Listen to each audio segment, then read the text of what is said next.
today is to explore if and how building a powerful brand for agri-tech marketing.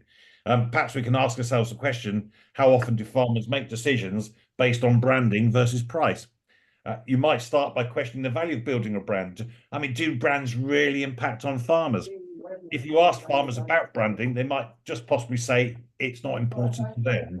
So I'm just going to mute you all. That's not me being rude. If I can work out how to do it.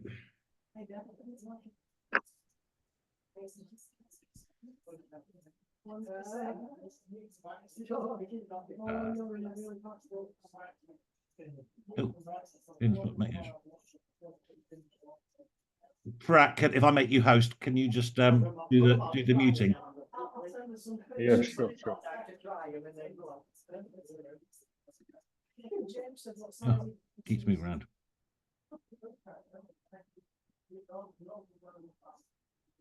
Okay. So for your host, can you just stop the microphone? Okay. So sorry, you might be questioning the value of building a brand. Do brands really impact on farmers? I think if you asked a lot of farmers, they'd probably say, nah, it doesn't matter to them. And yet they make buying decisions daily, not just on price, but maybe unaware how they've been influenced by a brand in reaching their decision. As an example, John Deere, despite being perceived as one of the most expensive makes of tractors to buy, they are the biggest selling brand of tractor in the UK with 30% of the market. Compare this to other brands, for example, Case New Holland, who has 26% market share shared between their two brands, New Holland and Case. And then AGCO, who have 22% share between their three brands of Massey Ferguson, Valtra and Fendt. So much of the foundations of building John Deere's brand took place in the 1980s and 1990s. None of you can remember that far back, I guess, except me. So that's when John Deere made their machines aspirational to operate, especially to younger people. Securing that space in the hearts and minds of its audience plays a significant role in its generating revenue of over $61 billion in 2023. So your brand is much more than a logo or a tagline. It's your promise, it's your profit, and I think it's your potential. And if we're being honest, the farmers you're marketing to have built-in skepticism. We know that. They don't like to be sold to, but they do like to buy. So let's help them make the best buying decisions. So before we delve further into promise to profit, let's do a few introductions. I believe part of masterminding is building a trusted network. So I think it's all important we know who's here today. You've not been for a while, Dave, and I've always said, well, from feedback, I've tried to keep it succinct. But I do think it's important we just know who's in the room. But if you could just share 5 things: your name, what you do, who you work for, your location, because I'm a nosy bugger, and have you got a favourite agri brand? Keep it succinct, because we'll have a conversation later on when we can share more information with each other. So yeah, let's well, Dave, let's start with you. What's your name, Dave? Yeah, my name is Dave Franciosi. I'm the marketing specialist for MacDon Europe. I'm based in Stamford, and I also have a secondary business called Farming Photography, which I kind of do on the side now. And probably the best brand for marketing at the minute, probably none of them, if I'm honest. Oh, that's controversial. We'll talk about that later. We're all a bit lost. So I don't think any of it is doing a great job at the minute, if I'm honest. Great. James, what about yourself? What's your name? So James Haig. I currently run my own business called Dairy Club. So I have been working for quite a few of the large feed compounders in the UK. Got rather tired of lack of forward direction in those businesses. They need a lot of change. Yeah. And I'd probably say that for all of those businesses I work with, they all lack a strong brand. You can't just read the name and know what that business means. Yeah. Okay. I think for one that you can, probably Old Tech is one of the closest, I'd say, at the moment, because at least they're doing things beyond the immediate products to give value to what they're doing. Yeah. And where are you, James? Down in Bedfordshire. Okay, Campbell and Milton Keynes. Cool. All right. Where the only cows are concrete. Well, I'm in Cheshire, proper cows up here. Yeah. Dan, what's your name, Dan?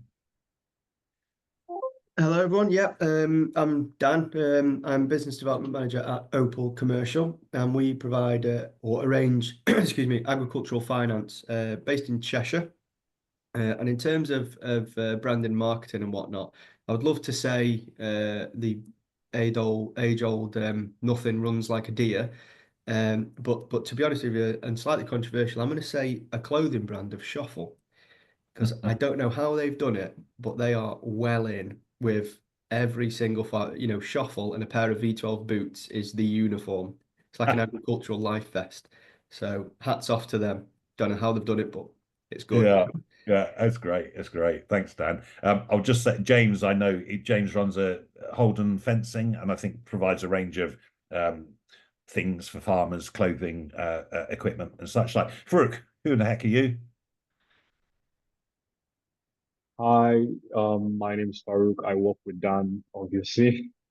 I'm based in Nigeria here. I basically handle the marketing, day-to-day aspect of DNA business. So the agri brand I work with is DNA Business Development. And that's the best one, isn't it, Farouk? Yeah, yeah, you have Yeah, to say. definitely. Thanks, Farouk. So you're here today to solve a problem that might be a specific challenge you're facing, or to enhance your learning and understanding.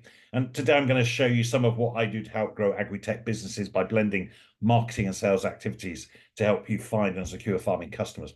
If that's something you'd like help with, I'll explain a bit later about how we could work together. There are many facets to finding and securing customers. Today, we are going to focus on from promise to profit. That's aligning your brand values with farmer needs in agri-tech. So to set the scene, my soapbox, no apologies. I know most of you have heard it before. It's worth repeating. Agriculture is arguably the most important industry in the world. And yet, without getting too political, although that would be very easy to do so after what's been going on, it seems that many of the wealthier governments around the world are deprioritizing the sector. According to the United Nations, each day, 25,000 people around the world, including more than 10,000 children, die from hunger and related causes. That is truly shocking.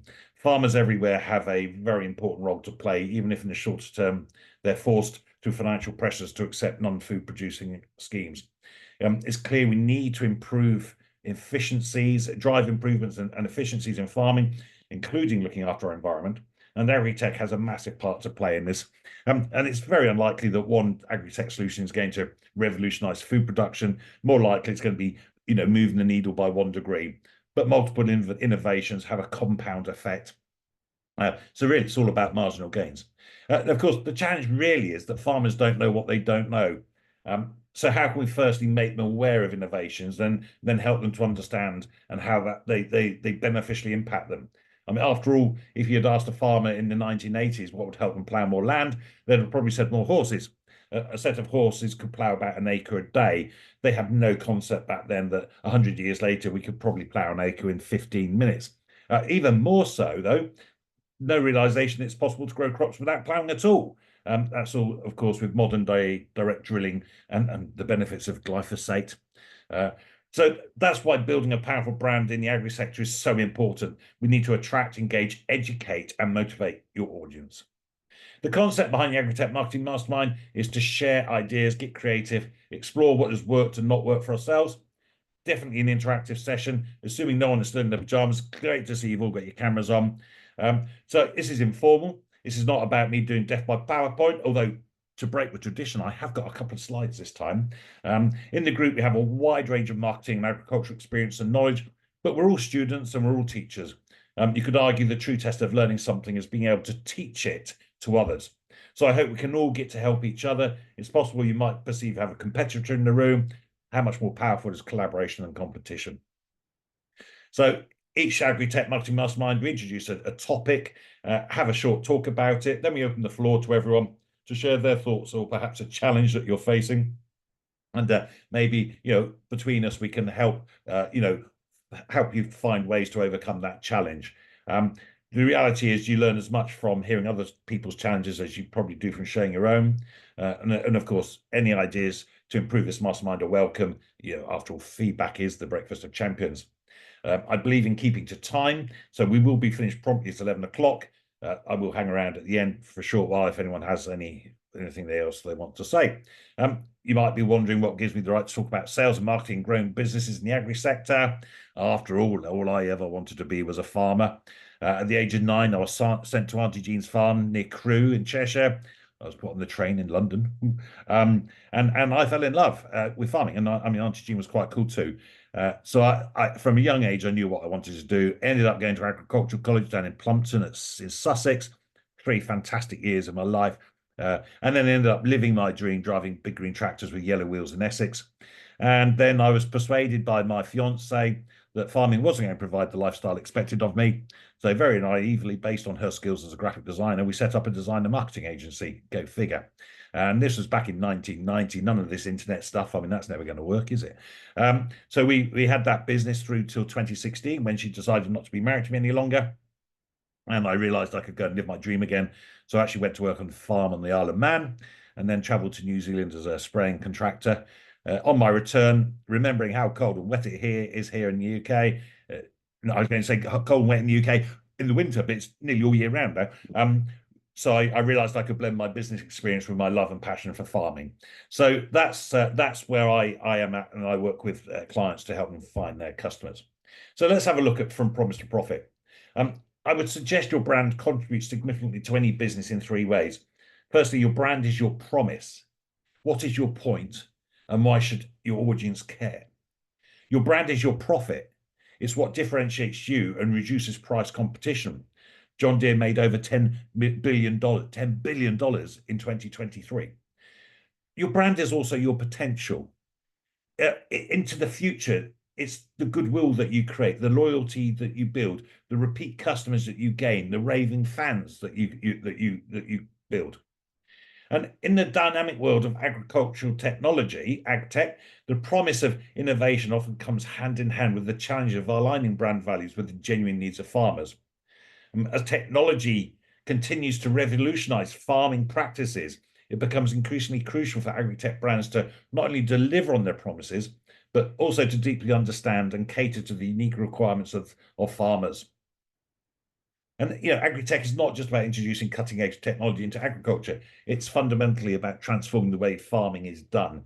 And from precision farming to drone technology, data analytics, I mean, the possibilities seem endless. However, the success of these innovations do hinge on more than just technological prowess. It requires a deep appreciation of the challenges faced by farmers on the ground. So your brand is about positioning yourself as a personal business of true influence. Perhaps we need to define influence. Made this one up. Leading someone to do what you want them to do whilst they believe it was their decision and they thank you for your help too. I guess the difference between influence and persuasion, where persuasion sort of implies you're pressuring people. In other words, farmers don't like to be sold to, but they do like to buy. So let's help farmers make the best buying decisions. Now, I've mentioned before, has anyone come across Dr. Robert Cialdini? His book, The 6 Laws of Influence. Dr. Cialdini is a professor of psychology and marketing, I think in Chicago. But he proposes the most influential of us out there do the following. Firstly, it's about likability. Farmers want to work with brands they like and respect. Reciprocity, giving value before asking for anything in return. Authority, be the go-to, he says expert in your field. I prefer the word specialist to expert. Expert to me says you know everything. Specialist implies to me that you're still prepared to learn. Social proof, let your satisfied customers speak for you. Far more powerful that other people talk about you positively than talk about yourself. Commitment and consistency, that builds loyalty. And then finally, scarcity, be busy but approachable. Everyone loves a bit of exclusivity. So, when we think about how that impacts on our brand and the values, and it's the defining principles that identify us and shape us and our interactions with our stakeholders.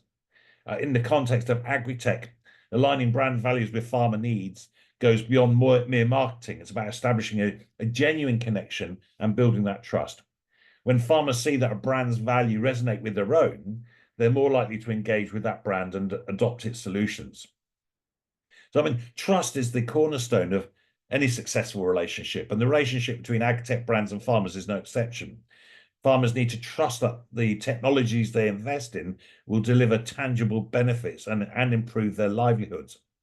I mean, this trust is built not only through the performance of the technology, but also through the alignment of those brand values with farmer needs.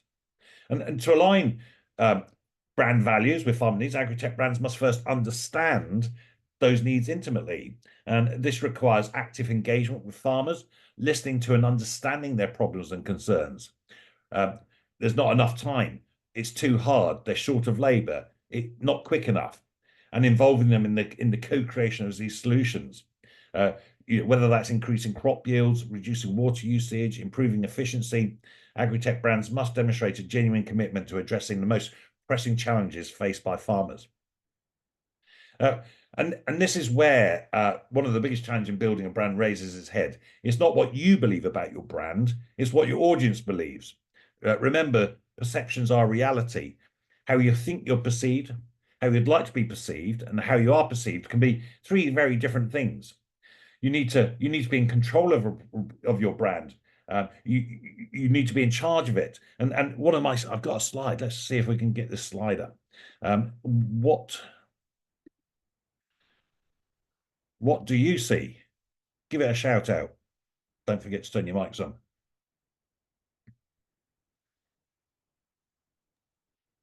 Can you see my slide? The obvious is a girl with a bonnet. Okay. Anybody else see anything? Girl with a bonnet. Anybody see an old woman? Can anybody see anything?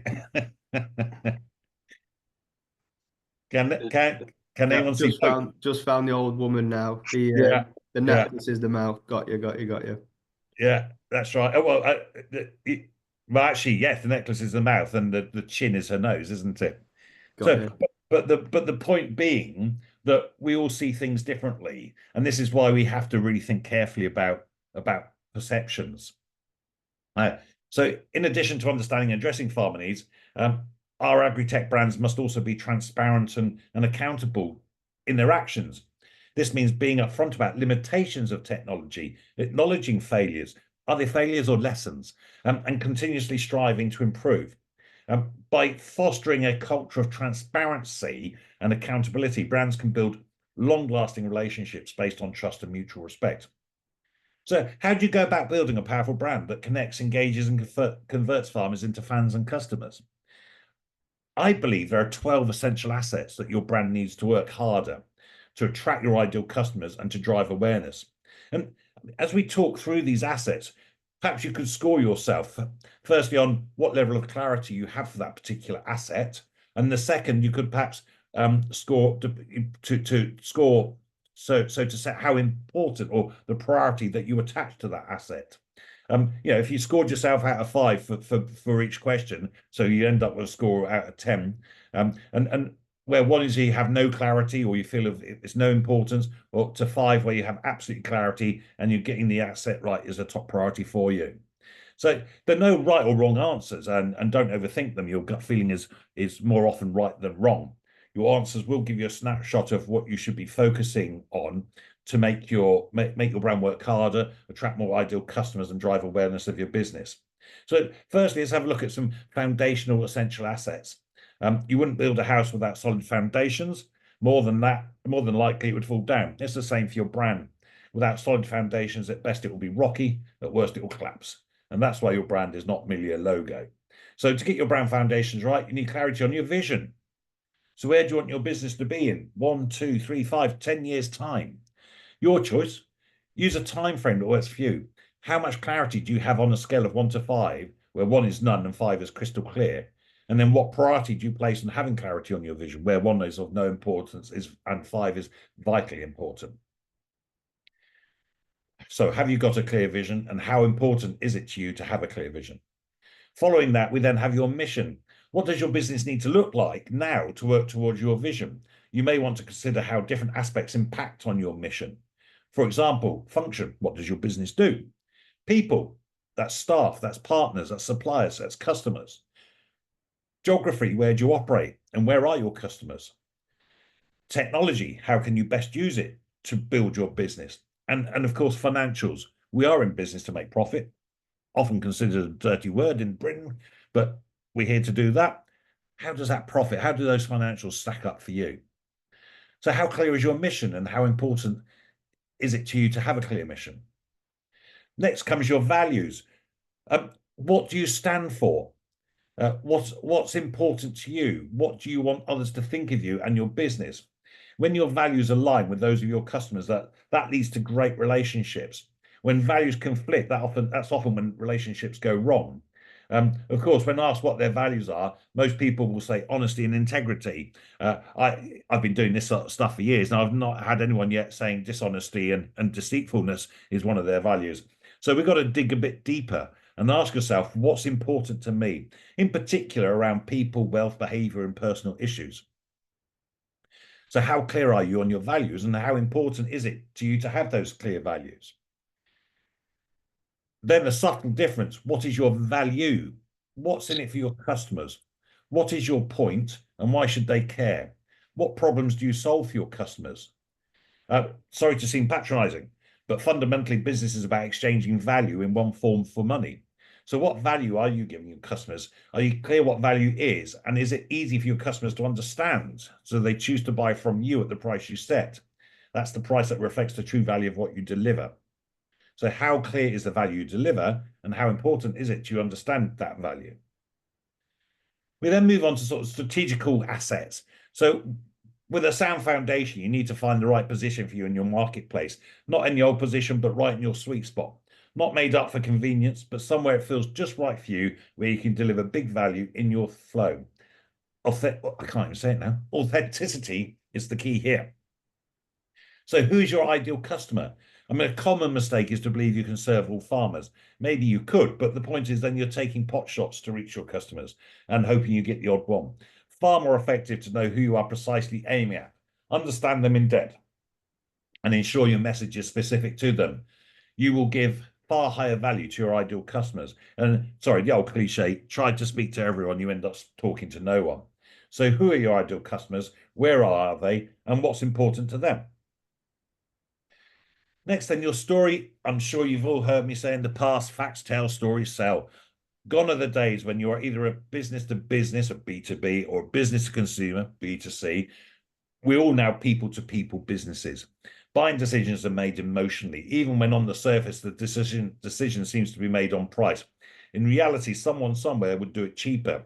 So you need to build an emotional connection with your audience. And your story of where you came from and where you are now and how you did it needs to be told. You might think you haven't a story to tell, but we've all got one. It just needs uncovering. A story that your ideal customers will love and buy into. And it makes that essential emotional connection with you. So how clear is your story, and how important do you think having that story is? What about your unique message? I'm sorry, I'm going to put my teeth back in shortly, but in a crowded marketplace, what makes you different? What will make your audience sit up and take notice? Why you when there's so many others to choose from? So what is your unique message? We used to talk about your unique selling point as if there was one thing that made you different. In reality, there's often a number of factors that, when combined, are what make you different.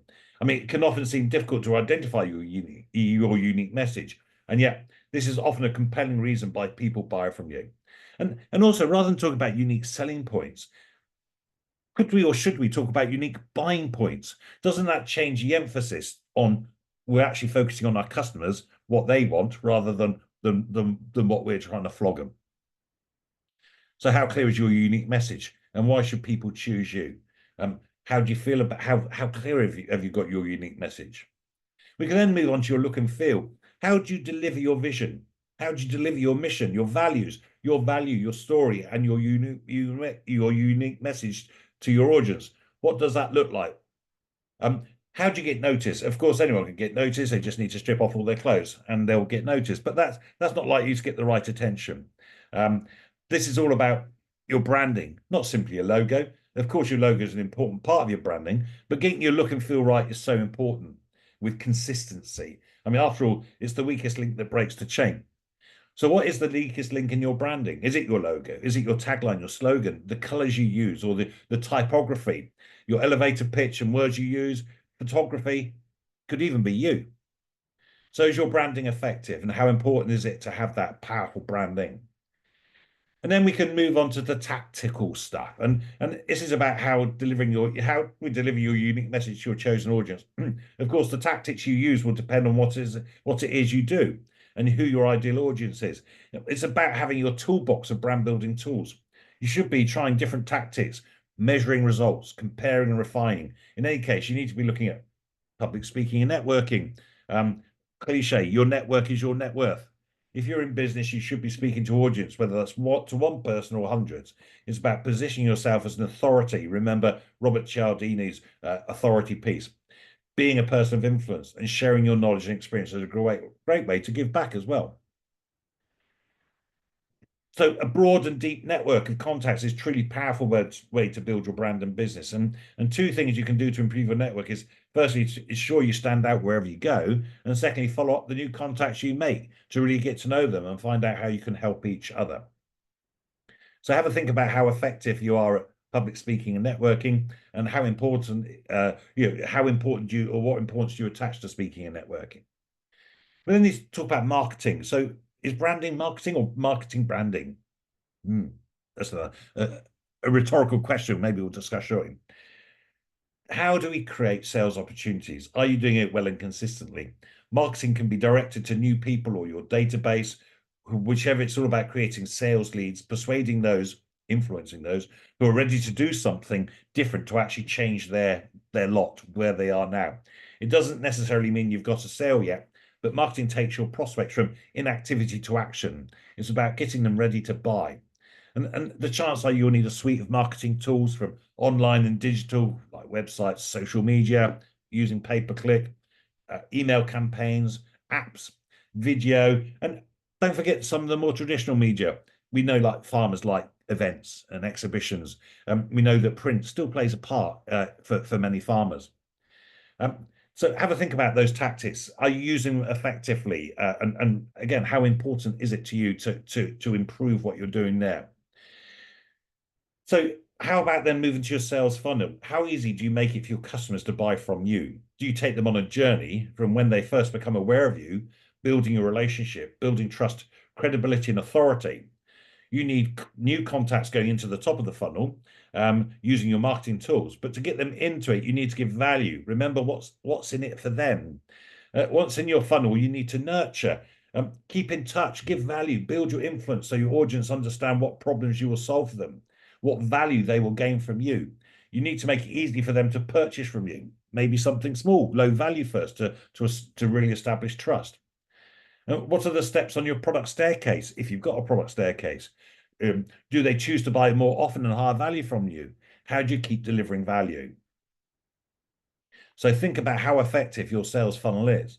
And then finally, selling. Cool. We're talking marketing. What's selling and marketing got in common? You have to close the deal. Do you truly believe you can make a big difference to your customers? When your customers buy from you, do they know they are making the right choice? If they don't buy from you, will they at best lose out, or at worst suffer as a consequence? If you believe in what you're doing, you have the responsibility to help your customers make the right decision and guide them to make the deal and part with their money too. Without the money, it's no sale. It's only a sale when their money is in your bank. Without the money passing hand, there's no accountability from either party. And the more your customer pays, the more they will value what you deliver to them. I believe selling is serving. This is not about ice to Eskimos. This is about providing solutions to people who need them. So have a think about how good are you and your team at closing a deal, and how important do you think that is, and how can you improve it? So ultimately, aligning brand values with farmer needs is not just a moral imperative, it's also a path to profit. When farmers trust a brand to believe in its values, they're more likely to become loyal customers and advocates for that brand. Moreover, by truly understanding and addressing farmer needs, agri-tech brands can develop far more effective solutions that drive real value for farmers, leading to increased adoption and revenue.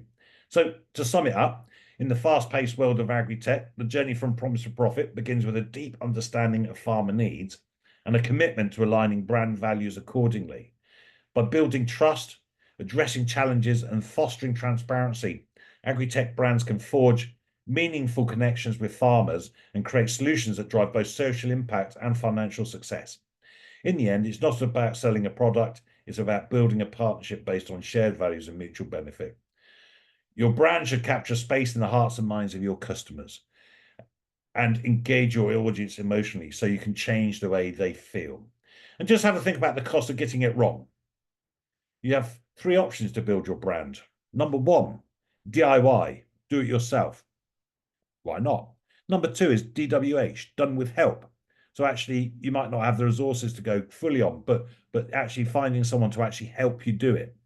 An expert or a specialist.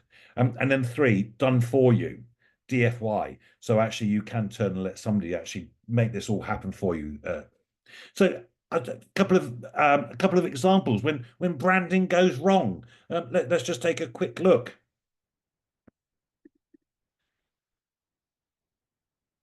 So you're all over 18, I hope, because this gets a bit, could be a bit controversial.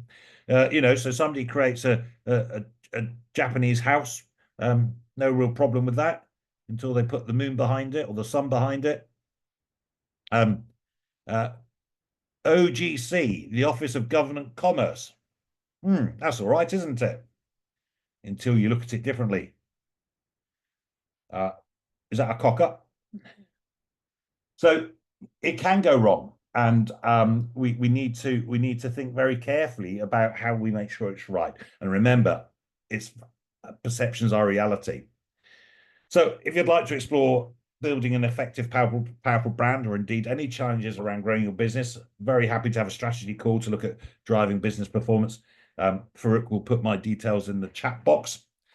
Remember, hope is not a strategy. A powerful brand doesn't just happen. It takes a plan, it takes time, it takes effort, discipline, and investment. Set those clear goals, follow up with intention, and turn your story into a tool for growth. So like I say, if you want to delve even deeper and help in planning your brand, let's get a one-to-one session booked.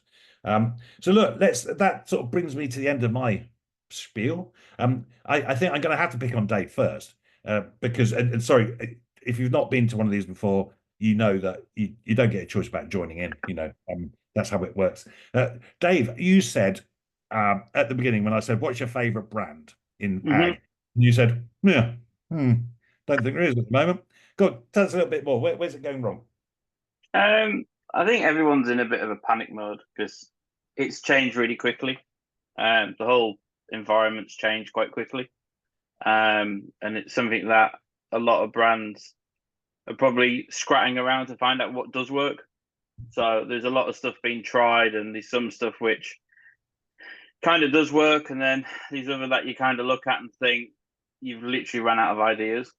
Up until 18 months ago, the whole marketplace was quite buoyant.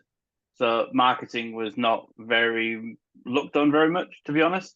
Now everyone's looking at marketing and how it's working, and there's a lot more attention put on if what you're marketing you're doing is actually working.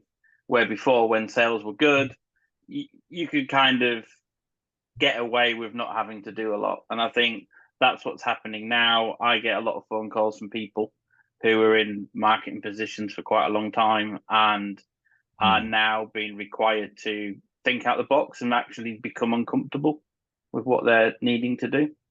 Yeah. So I don't think anyone's doing a bad job. I just think it's just a bit of a mixed up place at the minute because some people are kind of pushing really, really hard and other people have gone quiet. So there's not anyone that's actually really standing out as doing an amazing job, if I'm honest. And that includes me as well, because my head's a bit pickled as well. So I thought you were going to say, the best brand is yours, but no. I would quite happily put my hand up and say that it's a very different landscape now. So somebody's quoted, and I can't remember who it is, and I ain't going to get this exactly right. But when things are good, we can all do it, can't we? It's when things change and we hit challenge. And we talk about it, when the tide goes out, that's when we really see those with the solid foundations, isn't it? Yeah. And somebody said that, and I can't think who it was, but you know, we're in unprecedented times. Whether next Tuesday is going to have an impact, I'm sure you all know what's on the cards on Tuesday. But you know, farmers are having to change in a way that we've not seen before, and you know, this is where we're going to find out where those have really got solid foundations, and it's going to have a massive impact on the supply chain, and that's us lot, isn't it? Yeah, I think it's going to get quite hard over the next 3 or 4 years. See, the one thing, I don't just work in the UK, I work in Europe as well. And there is all this stuff going on in every other country in Europe. So trying to get an idea of what's working and what is the best way to move forward is quite difficult. But having an understanding of what you need to do to kind of help people. So we're now very much focused on dealer support. So we're doing a lot of dealer support now, which we probably didn't do in the past because a lot of our sales were farmer driven. Now where farmers are being a bit more cautious with spending money and they don't want to get pushed into a corner, we kind of have to spend a lot of work with our dealers, sharing our knowledge with them basically, so they can be more confident when they're in front of a farmer. And to be fair, dealers in the past 5 weeks have been a lot more active with wanting help, where before you had to kind of like put a gun to their head and, you know, trying to get them to work with you. It's now the other way, which is quite good for us because we're getting a lot of good feedback from different countries of what we need to do and stuff. But I think you just got to understand that whatever you did last year may not work no more. And I think as soon as you understand that it may not work no more, it becomes easier to try new things.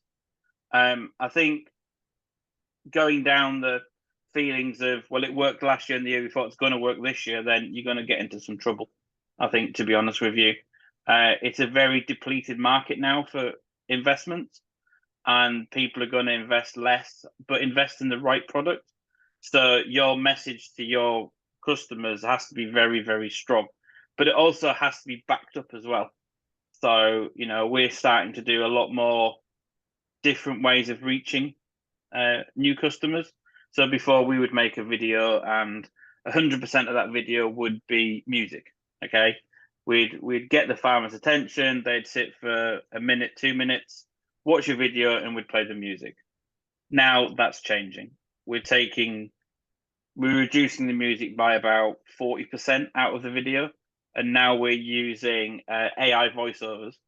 So we actually talk to the people while they're watching, where before we just bought a music track for however much it cost, played it to the farmers and expected them to learn. Now we're actually talking to them in the videos and making sure that they understand the message, because we know our product, we understand what we're trying to portray, but we forget that not many people know our product. So we've now actually started using AI voiceover, mainly from a quickness point of view and a cost effective point of view. So it's I'm doing a lot more work now than I ever used to do.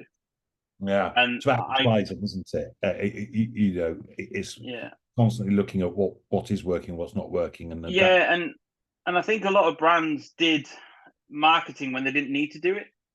I think a lot of brands did marketing when the sales were good, so they all just assumed that their marketing was good because sales were good, but technically the sales were already there.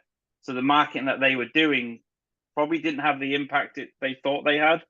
And now when it comes into marketplaces like we're currently in at the moment, people are looking at a more faster return or a better reaction.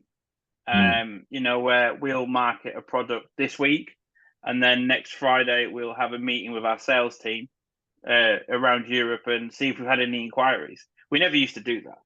You know, I used to post stuff and I was great. Now it's like, is what you're doing working? So it's the same for everybody. I think every brand's in the same position. Yeah. I don't think anyone's not immune from it.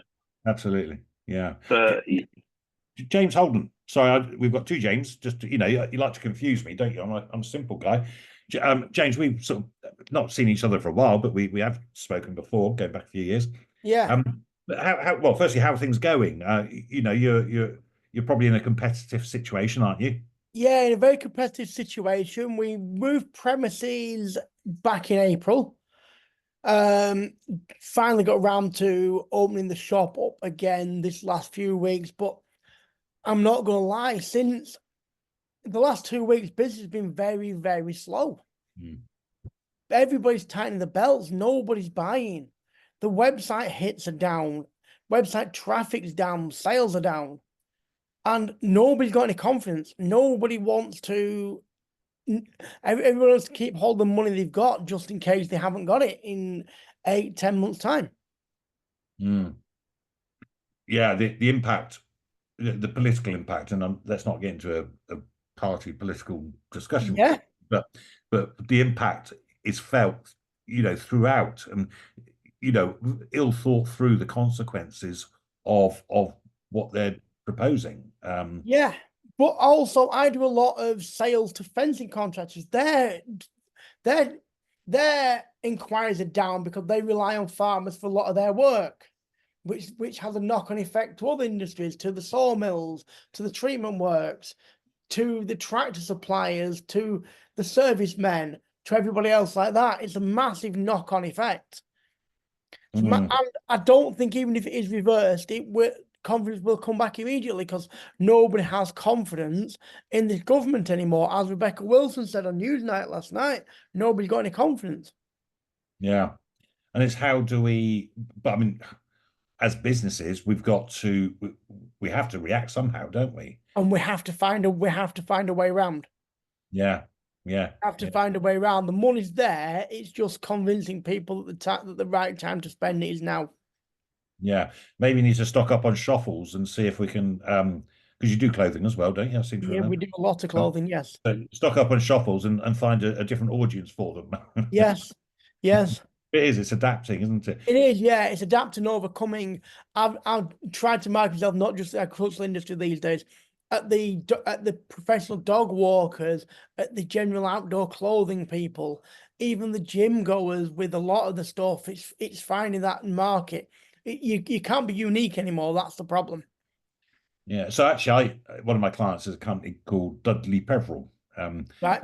They farm diversification consultants, and we were with them last week at the Farm Business Innovation Show at the NEC. Yep. And actually, last year we spoke to quite a lot of people, but they were generally smallholders.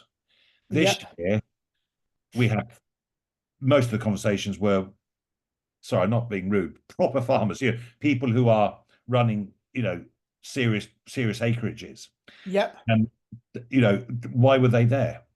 Because they're constantly the motivation, and a lot of them traveled a long way. We had lots from Yorkshire and Cornwall coming to Birmingham, and their motivation simply is we cannot carry on doing what we're doing. So actually, as suppliers, how can we help them, you know, with finding those other ways and being part of that journey? Yeah. And it's about Sorry, James, go on, carry on. And it's about working together instead of pulling apart. Pull together and have a see if we can all get through. Yeah. And realistically, at the most we should have 5 years of government, but it's whether there's anything at the end of the 5 years to come back to. Yeah. This is the question. Yeah. James Haig, good to see you here. I mean, I think we probably spoke, I don't know, a few years ago. You might not remember. Yeah, ages ago, and I've been meaning to jump on these for a while, but well, I've seen your name occasionally, you know. But it's good to see you here. So, tell us what's happening for you, and you know what's your biggest challenge, maybe. So I guess the main thing. So for the last few years, I've worked for 4 farmers, Mole Valley farmers, just recently with Winstay. Yeah. And my main gripe with those businesses is that they're out there selling jigsaw pieces to farmers. They never sell the picture on the front of the box. So you're trying to give a busy farmer more things to do in a day to try and work out what they need. They're just not putting the picture together.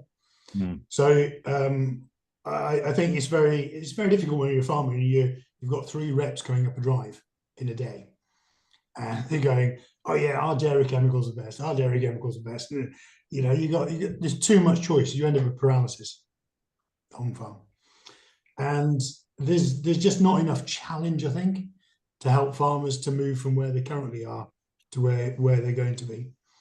So I guess where I'm at with my business is I want to bring a bit more challenge into the lives of farmers to move from where they are today. So a big thing for me is that, like, the genetic potential of cows is probably 1,000 to 2,000 litres more than they're currently doing. Right. So where are the gaps in doing that? And I think farmers need some partners to do that, to go on that journey with them. So they need to trust the brand. They need to know that, you know, anybody that they're working with is not just interested in selling a product. There's a broader, you know, remit to what they're doing, and they're going to support and use the strength that that business has got to help support them, not just on that product, but on, you know, on that farmer's journey. Yeah. Okay. And I mean, so the type of businesses you're working for are? I'm direct to farm. Oh, okay, right. Yeah, I mean, previously I've worked with, you know, I've probably trained, 400 to 500 reps in my career, Australia, New Zealand, bit in America, and here. And you end up where you've got to have push and pull on farm, don't you, to try and get some movement or get a sale. And it's always easier doing the pull, training farmers to do things, than it ever is a sales team. In the last 5 years, I've trained about 210 of them. There's probably about 6 of them are really useful on farm. Yeah. You know, and that's when farmers need, you know, they need to have the skills to do their own nutrition. I'm a firm believer. Okay. It's not terribly difficult. You just need the confidence to do it. Okay. So that sort of like challenges, well, tradition, but also if you are a nutritionist, you know, you've trained and you've spent years, you know, learning and then experience, you're suggesting that they're better off training farmers than actually doing it for them.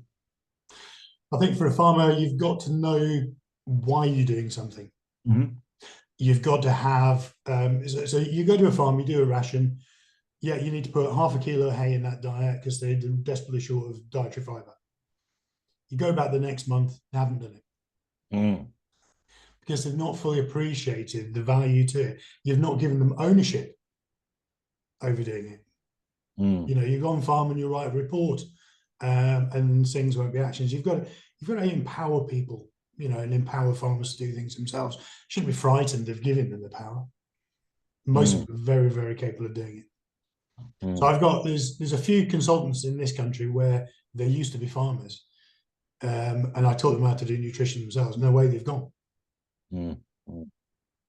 Yeah. On nutrition, I'm trying to think who it was told me about how they'd actually gone through a very lengthy nutrition sort of process to get where they wanted to get, but weren't seeing the performance that they were expecting, and it was only by following the operator, either the guy doing the mixing, was actually, because for his own convenience, was doing something in the wrong order, and the impact was lost.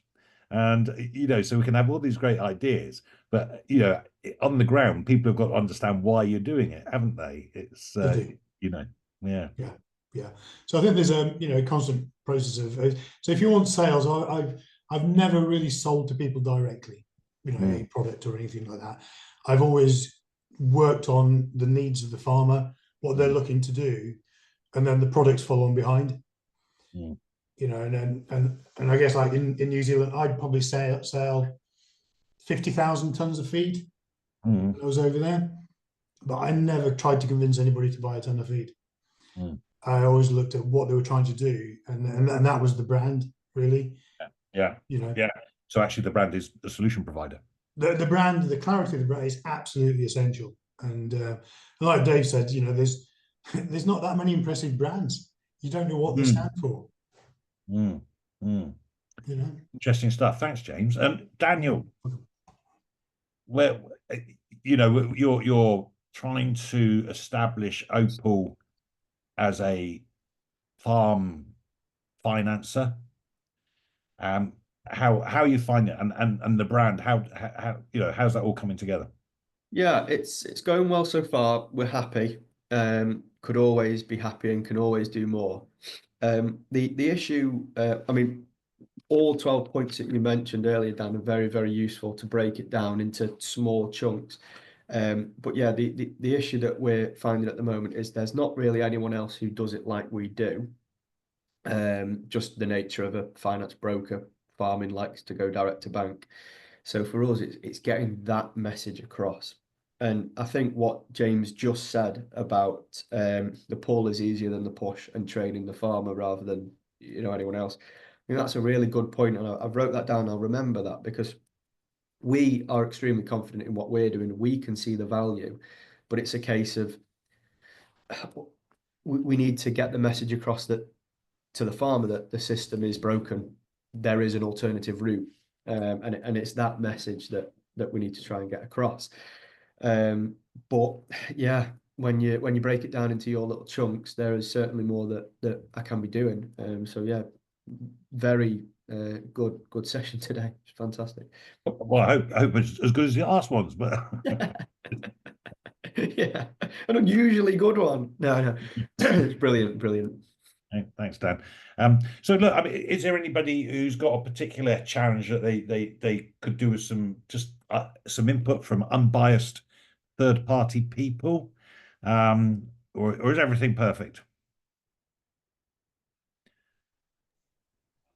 I think one question I'll throw in there is: do we feel, you know, if farmers are our customer, have they fully formed their needs?